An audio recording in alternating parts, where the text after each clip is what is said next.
नमस्कार, स्वागत है आप सभी का लाइव न्यूज दिल्ली पर। मैं हूं आपके साथ सपना ठाकुर। रुक करते लाइव न्यूज दिल्ली की सुपरफास्ट खबरों की ओर। किसान मजदूर मोर्चा ने केंद्र से प्रदर्शनकारी किसानों के साथ 14 फरवरी को प्रस्तावित बैठक जल्द आयोजित करने का सोमवार को आग्रह किया। किसान नेता जगजीत सिंह ढिल्लेवाल से भी अपना अनिश्चितकालीन अनशन समाप्त करने की अपील की। किसान मजदूर मोर्चा ने 101 किसानों के समूह के 21 जनवरी को दिल्ली कूच करने के कार्यक्रम को भी 26 जनवरी तक स्थगित करने की घोषणा की। दिल्ली के सुंदर नगरी में रहने वाली द्रुपदी को गुजारा करना मुश्किल हो रहा है। उनके 4 बेटे हैं, सभी शादीशुदा, लेकिन वो दिल्ली सरकार के वृद्धाश्रम पेंशन पर ही निर्भर है। 64 साल की द्रुपदी धनिया मिर्च बेच रही हैं। वो कहती हैं, मुझे आखिरी पेंशन 2000 रुपए नवंबर 2024 में मिले, उसके बाद कुछ नहीं मिला। ये मेरे लिए बहुत बड़ी मदद थी। वो आगे कहती है, मैंने सुना है कि इस योजना में कुछ समस्या है, ये क्या है जानना चाहती हूँ। कृषि मंत्रालय में संयुक्त सचिव प्रिय रंजन के नेतृत्व में एक उच्च स्तरीय केंद्रीय जनप्रतिनिधि मंडल के शनिवार को खनौरी सीमा स्थल पर ढल्लेवाल और एसकेएमएम के प्रतिनिधियों से मुलाकात की। उन्हें 14 फरवरी को चंडीगढ़ के बातचीत फिर शुरू करने के लिए आमंत्रित किया। सोमवार को शंभू धरना स्थल पर केएमएम नेता सरवन सिंह पंढेर ने कहा कि किसानों के साथ बैठक के लिए जो तारीख तय की गई है उसमें काफी समय है। दिल्ली हाईकोर्ट में उन्नाव रेप मर्डर केस में भाजपा से निष्कासित नेता कुलदीप सिंह सेंगर की अंतरिम जमानत बढ़ाने की अर्जी खारिज की गई। सेंगर ने मेडिकल आधार पर अंतरिम जमानत की अवधि बढ़ाने की मांग की थी। कोर्ट ने सेंगर को 20 जनवरी को सरेंडर करने का निर्देश दिया था। वो बलात्कार के मुख्य मामले में अदालत से राहत पाने में असफल रहा, क्योंकि ये पाया गया कि जमानत विस्तार के लिए उसका आवेदन पीड़िता को नहीं दिया गया था। सोमवार को दिल्ली में नामांकन वापस लेने का आखिरी दिन था। देर रात तक चली प्रक्रिया। विधानसभाओं में 699 उम्मीदवार मैदान में रहे, जो साल 2008 और 2013 के चुनाव की तुलना में प्रत्याशियों का तीसरा सबसे बड़ा आंकड़ा है। नामांकन प्रक्रिया के दौरान कुल 1522 लोगों ने नामांकन भरा था। मुख्य निर्वाचन अधिकारी ऑफिस के अधिकारियों के अनुसार 10 जनवरी को विधानसभा चुनाव का नोटिफिकेशन किया गया था और इसी दिन से नामांकन प्रक्रिया भी शुरू की गई थी। नामांकन प्रक्रिया के दौरान 70 विधानसभाओं से कुल 1522 नामांकन दाखिल किए गए। नामांकनों की छंटनी के बाद 719 उम्मीदवार मैदान में थे, जिसमें से 20 लोगों ने सोमवार को अपना नाम वापस ले लिया, जिसके बाद 699 प्रत्याशी चुनावी मैदान में बचे हैं। मंडोली जेल में हत्या के मामले में बंद नॉर्थ ईस्ट के गैंगस्टर हाशिम बाबा के शूटर पर मोहम्मद इरफान उर्फ छेनू पहलवान के 2 गुर्गों ने हमला कर दिया। पीड़ित अंडर ट्रायल कैदी के शोर मचवाने पर जेल स्टाफ तुरंत हरकत में आया और दोनों हमलावरों को काबू कर लिया गया। जख्मी सुहेल को जीटीबी अस्पताल ले जाया गया, जहां इलाज के बाद उसे छुट्टी दे दी गई। अधिकतम तापमान में रविवार की तुलना में कुछ कमी आई। इसके बावजूद सोमवार को धूप में गर्मी का एहसास हुआ। दोपहर की तेज धूप में तपिश इस कदर बढ़ी कि गर्म कपड़े उतारने के बावजूद लोग धूप में बैठे नहीं पाए गए थे। अब कुल मिलाकर बादल छाए रहेंगे। शाम और रात के समय बारिश होगी। इसकी वजह से अधिकतम तापमान में और कमी आई है। हालांकि शीतलहर की संभावना अब काफी कम हो गई है।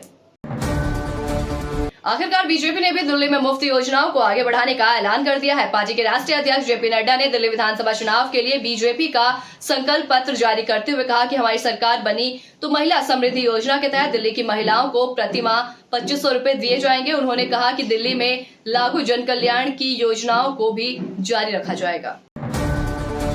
आम आदमी पार्टी ने अब नई दिल्ली से बीजेपी उम्मीदवार प्रवेश वर्मा की संपत्ति को लेकर सवाल उठाए हैं। दिल्ली की सत्ताधारी पार्टी ने कहा है कि बीजेपी कैंडिडेट प्रवेश वर्मा की संपत्ति बीते 5 सालों में इतनी तेजी से बढ़ गई है जितना कोई बड़े बिजनेसमैन के व्यापार में ग्रोथ नहीं होता। आप नेता सौरभ भारद्वाज ने कहा, प्रवेश वर्मा की चल संपत्ति जो 5 साल पहले 3 करोड़ 20 लाख थी, वो अब 96 करोड़ 50 लाख तक पहुंच गई है।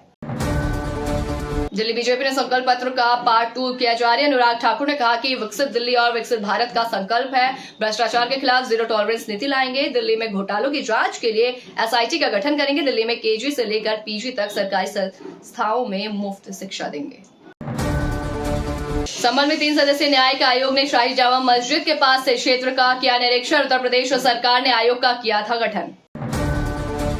जालंधर ईडी ने पंजाब हरियाणा सहित 11 जगहों पर एक्शन लिया। अब तक रेड में ईडी को 6 कंपनियों से लग्जरी कारें और नकदी बरामद हुई।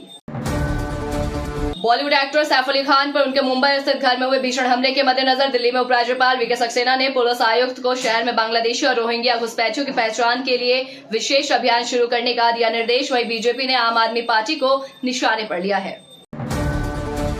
दिल्ली विधानसभा चुनाव के लिए धुआंधार प्रचार किया जा रहा है। इस बीच यूपी के सीएम योगी आदित्यनाथ भी बीजेपी के लिए जमकर प्रचार करेंगे। दरअसल राष्ट्रीय राजधानी में 5 फरवरी को वोट डाले जाएंगे। इस दौरान योगी प्रचार में लगे होंगे। उत्तर प्रदेश के मथुरा के जाने माने संत प्रेमानंद महाराज के दरबार में बड़े बड़े सेलिब्रिटी आते हैं जो महाराज के प्रवचन सुनते हैं और मार्गदर्शन लेते हैं। और इसी कड़ी में संभल जिले के जिलाधिकारी राजेंद्र पेंसिया वृंदावन पहुंचे और महाराज प्रेमानंद के दरबार में हाजिरी लगाई। उन्होंने प्रेमानंद महाराज को बताया कि प्रशासनिक दायित्व के साथ ही वो धार्मिक दायित्व भी निभाते हैं। उनके घर में पूजा पाठ और गीता पाठ भी किया जाता है। बाबा प्रेमानंद महाराज ने संभल कलेक्ट्रेट को कर्तव्यों का निर्वहन करने का मंत्र दिया और साथ ही विस्तार से पढ़ने की बात भी की।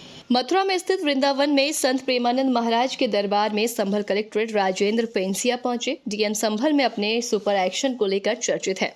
उन्होंने महाराज को प्रणाम किया। परिचय देने के बाद महाराज ने कहा कि आपके पद में कभी प्रलोभन की वजह से कोई त्रुटि ना हो, हमेशा अपने कर्तव्य और दायित्व को निडरता से निर्वहन करते रहे, बिल्कुल भी भयभीत नहीं हो। महाराज ने डीएम राजेंद्र पेंसिया से कहा कि धर्म युद्ध जो भी व्यक्ति पूरी ईमानदारी से अपने कर्तव्य को निभा रहा है वही संत है। साथ ही उन्होंने कहा कि कभी भी किसी बाधा आपत्ति का निडरता से सामना करें और कानूनी मुताबिक कार्य करते रहें। बातचीत के दौरान डीएम राजेंद्र पेंसिया ने प्रेमानंद महाराज को बताया कि प्रशासनिक दायित्व के साथ घर में प्रतिदिन पूजा पाठ के साथ गीता पाठ भी होता है। ये सुनकर प्रेमानंद महाराज ने कहा कि आपका प्रशासनिक दायित्व का निर्वहन करना ही आपकी पूजा है। बता दें कि संभल में मस्जिद सर्वे के बाद दंगे हुए, जिसके बाद शहर भर से कई जगहों पर प्राचीन मंदिर मिले। साथ ही लोगों ने हिंदू मंदिरों पर कब्जा कर रखा था, जिनकी खुदाई की गई। शहर में हो रहे एक्शन को लेकर डीएम राजेंद्र पेंसिया सुर्खियों में छाए हुए हैं। गौरतलब है कि हाल ही में संभल जनपद में ही तैनात सीओ अनुज कुमार चौधरी का भी पिछले दिनों एक वीडियो वायरल हुआ था, जिसमें वो किष्किंधा रथ यात्रा के दौरान हनुमान जी की गदा हाथ में लेकर चलते नजर आ रहे थे। इसे लेकर सीओ अनुज चौधरी की शिकायत की गई थी, तो डीआईजी ने जांच अपर पुलिस अधीक्षक संभल को सौंपी थी, क्योंकि नियमों के मुताबिक ड्यूटी के दौरान धार्मिक कार्य करना नियमों के खिलाफ है। सैफ अली खान और उनके परिवार के लिए ये समय मुश्किलों से भरा है। हमले के बाद से सैफ लीलावती अस्पताल में एडमिट है, उनका इलाज चल रहा है। इसी बीच करीना ने सोशल मीडिया पर एक पोस्ट शेयर करते हुए पैपराजी के खिलाफ नाराजगी जाहिर की। उन्होंने अपने परिवार के लिए प्राइवेसी मेंटेन करने को कहा है। करीना ने इंस्टाग्राम स्टोरी पर लिखा, अब ये सब बंद कीजिए, भगवान के लिए हमें अकेला छोड़ दीजिए। दरअसल पैपराजी सैफ के परिवार से जुड़े हर एक चीज को कवर कर रहे हैं। ऐसे में करीना कोई चीज पसंद नहीं आई और उन्होंने गुस्से में सोशल मीडिया पर ये पोस्ट किया है। हालांकि उनका ये पोस्ट अब उनकी इंस्टाग्राम स्टोरी पर नहीं दिख रहा है। अब करीना ने ये पोस्ट डिलीट कर दिया है या फिर इंस्टाग्राम पर कोई ग्लिच है जिसकी वजह से उनकी स्टोरी नहीं दिख रही है, इसका पता नहीं चल पाया। हालांकि उनके इस पोस्ट का स्क्रीनशॉट सोशल मीडिया पर अब हर तरफ वायरल है। 15 से 16 जनवरी की रात एक शख्स सैफ अली खान के घर में घुस आता है और सैफ के छोटे बेटे जहांगीर के कमरे की तरफ बढ़ता है। तभी जहांगीर की नर्स ने उससे पूछा कि तुम कौन हो और घर में कैसे आए। दोनों के बीच बहस होने लगी। आवाज़ सुनकर सैफ वहां पहुंचते हैं। तभी वो आदमी उनके ऊपर हमला कर देता है। वो सैफ के ऊपर चाकू से 6 वार करता है। हमले के बाद सैफ को लीलावती अस्पताल ले जाया गया, जहाँ उनकी सर्जरी की गई। अब जल्द ही वो अस्पताल से डिस्चार्ज होने वाले हैं। रविवार को सैफ पर हमला करने के आरोप में पुलिस ने शहजाद शरीफुल इस्लाम नाम के एक आदमी को गिरफ्तार किया है। पुलिस उससे पूछताछ कर रही है। पुलिस का कहना है कि वो चोरी के इरादे से सैफ के घर में घुसा था। देश में छोटी बड़ी खबरों से जुड़ने के लिए देखते रहें लाइव न्यूज दिल्ली और साथ ही अपनी खबरें दुनिया तक पहुंचाने के लिए हमारी वेबसाइट www.livenewsdelhi.com पर संपर्क करें। नमस्कार। अभी सब्सक्राइब करें हमारे चैनल लाइव न्यूज दिल्ली को और साथ में बेल आइकन दबाना ना भूलें। Live news Delhi.